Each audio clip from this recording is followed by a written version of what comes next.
yourself a cold one. They strike 'em, huh? And listen to Ross Tucker break down the top college prospects on another tasty edition of The College Draft.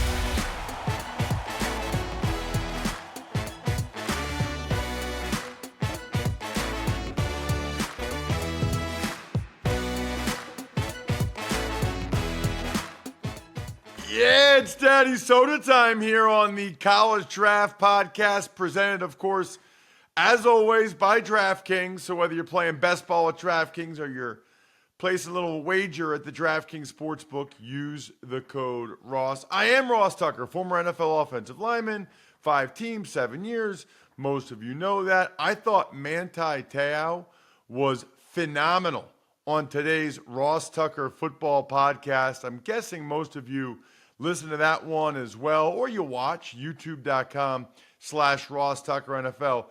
Just listening to Manti and the cloud that the catfishing incident had over him during his NFL career, it's a fascinating listen. And then obviously I think a lot of you probably watched the documentary, which was fantastic. So check out Manti for sure on today's Ross Tucker Football Podcast. You can always check me out on social media at Ross Tucker NFL. Obviously, a bunch of videos and pictures from a fun weekend, including, the guest bartending and the New Heights Beer Bowl Celebrity Bracket Champion. If you want to check those out, please do at Ross Tucker NFL. We posted some to at Ross Tucker Pod as well. Here's what we got today. We've got Emory, of course. We're going to talk about Emory's summer scouting tips, summer scouting process. There also, it sounds like, will be some expansion teams for the UFL, and kind of curious to hear how Emory would go about that process, because starting next week, we're diving into college football 2024, which means we're diving into the 2025 NFL draft. We'll start to go conference by conference, and these conferences are getting bigger and bigger and bigger, and get Emory's thoughts on the best prospects in the SEC, the Big Ten, the Big 12, and the ACC. Pour one out for the Pac-12. That makes me sad, but that's where we are. We'll obviously do one for the best of the rest, if you will, in all the G5, and maybe we'll even do one for just FCS and below, because Emory knows those guys. When I say Emory, I'm talking about the czar of the playbook at FBall Game Plan on Twitter, Football Game Plan on YouTube, and I'm a big proponent of making sure you have the draft guide all the way through the end of August. So if you haven't gotten it yet, it's not too late. You can read about all the guys your team got, but also you can be ready and prepared for these preseason games, because there's going to be guys making plays in preseason games that nobody's ever heard of. Nobody except Emory. Footballgameplan.com/2024 draft guide. Emory, before we get into the summer scouting tips or process, or how you would go about an expansion draft in UFL if you were a GM, since you follow it closely, you got to tell me this, because it's been talked about a lot. We got 4th of July in 3 days. The United States lost to Japan and Australia in football. Can you please explain this to me? What? Austria they lost to. It was Austria? It wasn't even Australia? It was Austria. It was Austria and Japan. And here's the thing, Ross. It's funny because, full disclosure, my first broadcast, my second broadcast ever, was for USA Football High School All-American games. So we did 3 games in one day at Johnny United Stadium on the campus of Towson University. Beautiful stadium, by the way. So they played all of these games, and whichever team won, was red or white and blue or whatnot. You kind of advance, and you kind of get to see who gets to be on the team. Again, this is a unique situation for one part, because you know how it is with everybody helicopters in on a big game or something and gives their takes, and it's really not based in like anything other than trolling or trying to get engagements. But this was a tough process for the USA because they have great coaches. The coaching staff is great. I know a lot of those guys, they do a great job coaching, pro coaching, college coaching. Fantastic. Mike Kelly is the head coach. Fantastic CFL head coach and did a great job in, coaching Widener down there in PA at the Division III level too. So, they have to put these rosters together in 45 days, which is tough in and of itself. You also have to look at passports. Who has a passport? Who doesn't? And then you gotta train a week to go and play a game against a team from another country that has practiced consistently, that has been together. And so that makes it tough, especially when you look at the United States. I don't want to say not sitting its best players, no disrespect to the players that are there, but if it's an under 20 league, under 20 game, you automatically take away some of the top 5 stars and college players that you would probably send if this was an Olympic event, because risk of injury. So you're getting a lot of high school guys that are trying to still make a name for themselves and hopefully get an offer, or maybe they have some offers at smaller schools, in addition to some D3, D2 NAIA guys that are out there as well. And so they're going out there and just trying to compete. It's the American exceptionalism that gets people in trouble, thinking that, we could just throw anybody out there and play football, when they don't realize Japan has been playing football since World War I, and Mexico has been playing it since the 1930s as well. So these guys are actually really good at playing American football, and we know about German and Eastern Europeans and how they play the sport. Is dominated in that area of the country. So in the area of the world. So this is not a surprise. Canada has beaten US before too. It's a really competitive IFAF, the International Federation of American Football, and so I think this is a great thing for the sport, because it shows you how much of a global game the American football has become. And the Japan X League is right up there on par with the UFL in terms of its stability and its talent.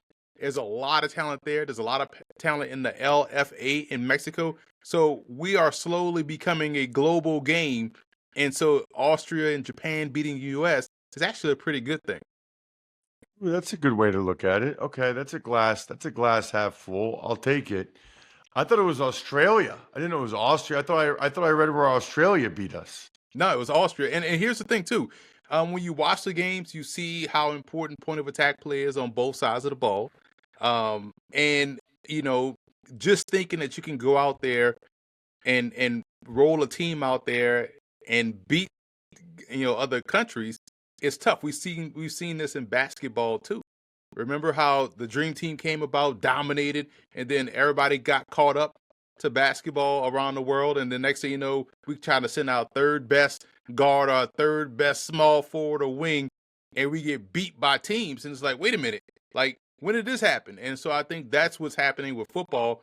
And I forgot to mention the European League of Football as well, which is important when you think about, man, how much these leagues have gotten better and bigger, and these countries have really adapted to playing football to where they have their own developmental squads, high school squads that go up to their pro leagues. Makes it great for the sport as a whole. We should see football in the Olympics, I would say probably by 2030. Wow. That would be awesome. I would love that. That would be so cool. Let's hope that is the case. What is the case in terms of, Emory, this time of year for you? Like what is your process? What tips would you give people that listen or watch youtube.com/RossTuckerNFL, the show, and want to get into scouting? Yeah, that's a great question, Ross, because the process never stops. If you really think about it, because I cover all the different leagues, and so I'm after the NFL draft, a week later, I'm up in Canada at their postseason All-Star game, their preseason All-Star game, because they play their All-Star game before the season.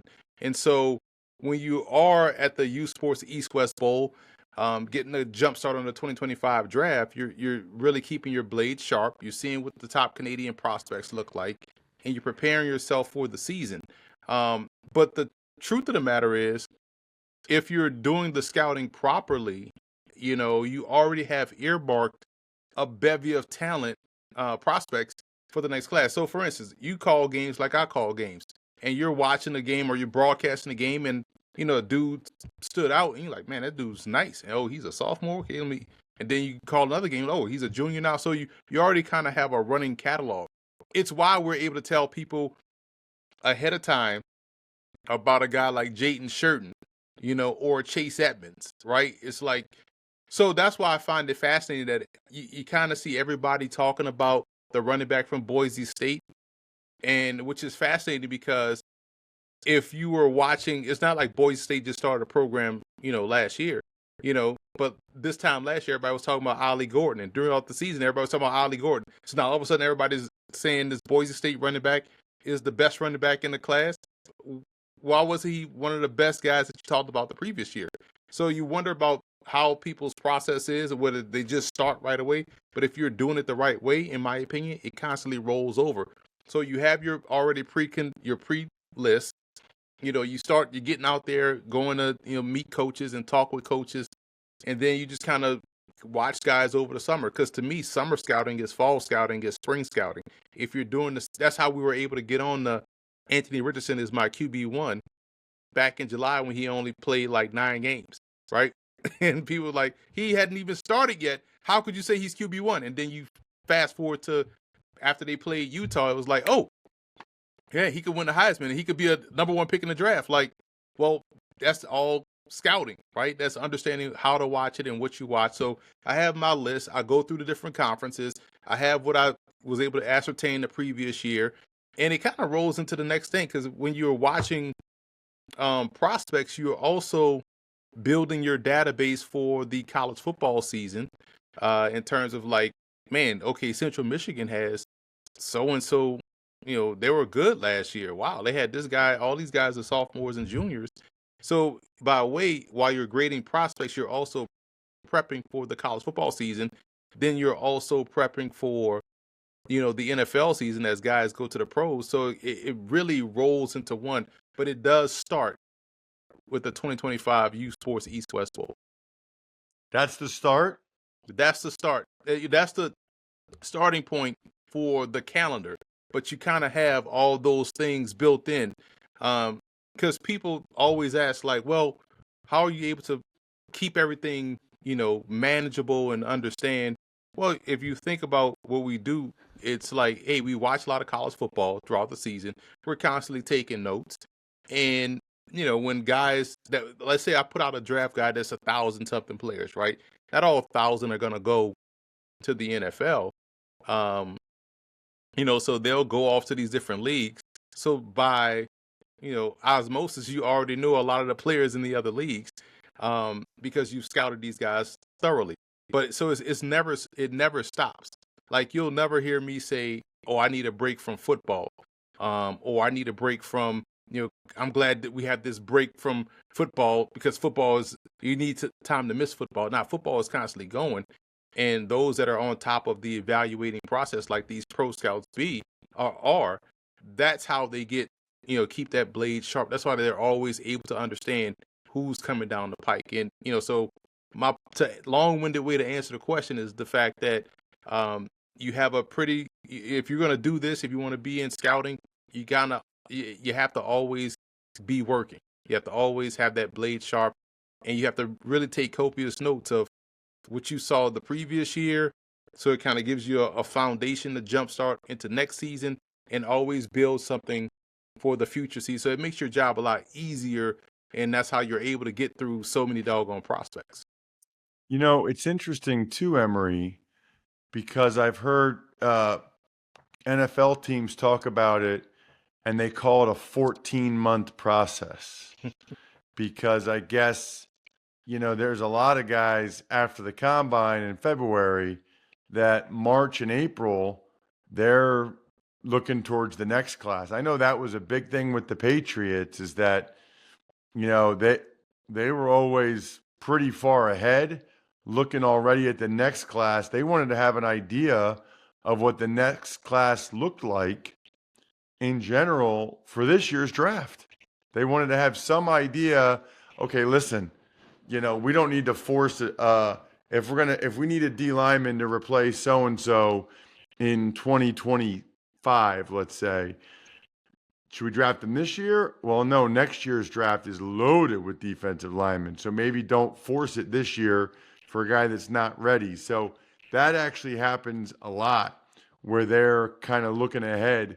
And I know a lot of people, and maybe you can speak to this, the time when they first, quote unquote, hear about prospects or start to get them on their radar, they're watching guys for the 2024 draft, and some, as you said, some younger guy just keeps popping up, making plays over and over and over again. Yeah, and for instance, I remember before I was working at CBS, I used to be at a lot of games. That's how we met, right? At every doggone game. And I remember being at the Fordham St. Francis game and watching this true freshman running back just go off. And it was Chase Edmonds. And I'm like, I know I watch a lot of FCS games in general, but I know this dude got the juice, And so I put in your notes, keep an eye on this freshman, right? And then sophomore year, he goes off again. And so junior year, he goes off. Then you see him get called to the East-West Shrine Bowl. And then you see all the other draft nicks talk about, I don't know who this Fordham kid is. This Fordham kid is pretty good. And it was like, man, I've been monitoring him, since his freshman year. And I spoke about him since his freshman year. And folks are just now getting onto it. Same with Tariq Cohen, right? I was at the 2016, I believe, Celebration Bowl. He had damn near 300 yards rushing, and a punt return for a touchdown. It's like, hey, man, this dude got the juice. He's short, but he's quick. He's elusive. He's explosive. So you guys pop up while you're watching other prospects, and you got to be able to keep notes and keep track.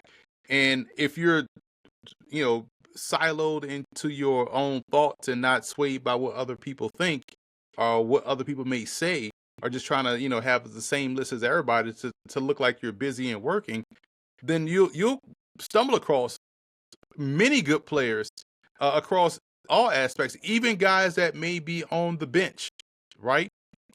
Prime example. So let's say you're watching Northwestern, and they bring in Mike Wright, I believe it is, from that was at Mississippi State, who was also at Vanderbilt, and so he's going to be the starter. You think, okay, that's the starter. I'll grade him, right? This year, he's got 1 year eligibility. I'll grade him. But you forget, Ryan Helinski, started at South Carolina, started some games at Northwestern. He's a senior. He's in his last year, and people would consider him an afterthought. I grade him because it's like, this dude got game. Because when you see those guys get those opportunities, not because, hey, man, he's a nice guy, I'm going to give him opportunities, because yes, he actually started some games. He actually played rather well. He has some work-withable skills. I'm going to keep him on my radar because, yes, he may be a backup, but he may be good as a backup in this league, or he may even have an opportunity to start, whether it's in the CFL or UFL.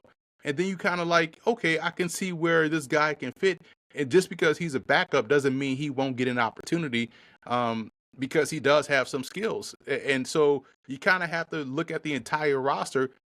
And if you're watching the games and you're doing it over a course of a few years, you're seeing guys and you remember guys. Like, to remember Ryan Helinski from South Carolina and his first couple starts in 2022 where he was lighting it up at Northwestern before the turnover started to happen. You're like, I remember this dude. Let me check on and see how he's doing. And okay, I can grade these portions of games and still use that for a scouting report. So it's about really, doing the dirty work. And again, I'm only one guy. And I know a lot of the draft picks are only one guy. So we're talking in terms of the team. You're able to do this easier if you are a full 14-person staff. But that's the process I use. I try my hardest not to forget folks. And yes, I'm only one dude, so guys will slip through the cracks that I don't have a scouting report on. But, you won't find anybody as thorough as me in terms of like understanding the draft process and grading guys. And I'm not even a quote unquote draft guy. I'm a football guy. You know, it's funny because I can just speak to example, doing Big Ten and SEC last year. Like I saw a bunch of these guys for Alabama, like Tyler Booker, the guard, some of their guys on defense, even like watching Ohio, doing that Ohio State game. Ohio State is like at least 10 guys that I saw in that Rutgers game I called. The D lineman, Tyleek Williams, both edge rushers, JT and Sawyer, Denzel Burke at corner. I was really surprised he didn't go to the NFL draft. So, if you're really studying rosters like you do, all summer, like I do for games primarily, then you start to see these guys that are really good players. And then you take note if they don't go to the draft, you're like, oh, wow, he's going to be one of the best prospects the following year. Speaking of best prospects, Emory, what's going on with the UFL? How many more teams are they going to have? And how are they going to go about picking those teams for next year? Well, they're going to keep their 8 teams for this year. So we won't see expansion for 2025. Maybe in 2026 we'll see an expansion, but for right now, the next season they'll have their 8 teams. But there is going to be a draft. Reportedly mid-July, there's a draft, which will be for the guys that have just recently finished the 2024 draft, right? So they'll try to secure some rights because in mid-July they're also going to have these UFL showcases. So that's where you'll see guys from outside of the 2024 class, and maybe a few in there as well, that'll participate in these showcases like our combines, right? Like I've been to a couple actually, and seen how it operates. And I might get down to the one that's going to be in DC in College Park at the University of Maryland indoor facility because it's well run. They do a great job with the combine. So, but that's where you think okay, this is where they can start their process. And we've talked, and back to the last point, Ross, you were the first one to tell me about DJ Irons, and that was after you called an Akron game. You was like, man, keep an eye on this dude. Like this dude can damn ball. He's good, and it's an Akron 3-9 or whatnot. Nobody cares, right? But and when I got to watch, I was like, damn, this dude Ross told me about, like this dude actually, he got some skills, some work withable skills. That DJ Irons kid would be a guy that you would look at in this UFL draft for the guys that are in that 2024 draft class. But if that's the case, like if I'm building a team myself, you got to go back to your database, right? So for me, let's say the digital database of 2020. I'll start there because that's when I have the guys, right? 2020 to now, you kind of seeing, okay, who's still active, who where the veterans are, because you kind of want to have a veteran, older veteran at every position group. And when I say older, and we're talking about spring league, you're kind of talking about 28, you know what I'm saying, 29, depending on the position, because you kind of want to keep that door revolving of the youthful talent. So maybe 2020 would be best. I would put guys at 27 years old, 28 years old, perhaps. And then you really focus on 2022 through 2024 class and try to find those guys that need that opportunity, like these quarterbacks, like a DJ Irons, right? And you kind of keep tabs on what's going on in the CFL in terms of expiring contracts. Who wants to come back down to the States? Maybe we have an opportunity for a guy to play here. You keep tabs on what's going on in the European League of Football because there's some great, European talent over there. And so therefore you get ahead of the application process of the passports and, the visas and all of those things you need to bring the guy internationally over here and play in the States. So you keep tabs on all those things. Then you start to, go to your combines, keep an eye on those guys. And when you have that, the other draft, which will be in October, now you start to look at what we've talked about ad nauseum on these shows, Ross, like how you look at guys that will probably get bypassed in the NFL and start throwing little feelers out there like, hey, man, hey, Ryan Helinski, you're probably not going to get drafted. You probably will get a mini camp invite. How about you bypass all of those things and come play with us? If the season kicks off March 1st, that's great. because we can get you 5 games, and you have 5 games of tape. The April draft, late April, like you probably can get, 7 games in of Wow, pro that's competition, interesting. right? I didn't think And of it so, that way. yeah, you kind Check him out on social media at FBall Game Plan on Twitter. He's the man. I'm at Ross Tucker NFL. So excited to dive into the 2025 NFL Draft and 2024 college football season starting next week. Get fired up. Keg is kicked. We're all tapped out. Thanks for tuning in to College Draft. Make sure to also check out the Ross Tucker Football Podcast, Even Money, and Fantasy Feast, all on the DraftKings Network, YouTube, or subscribe to the podcast on your favorite platform.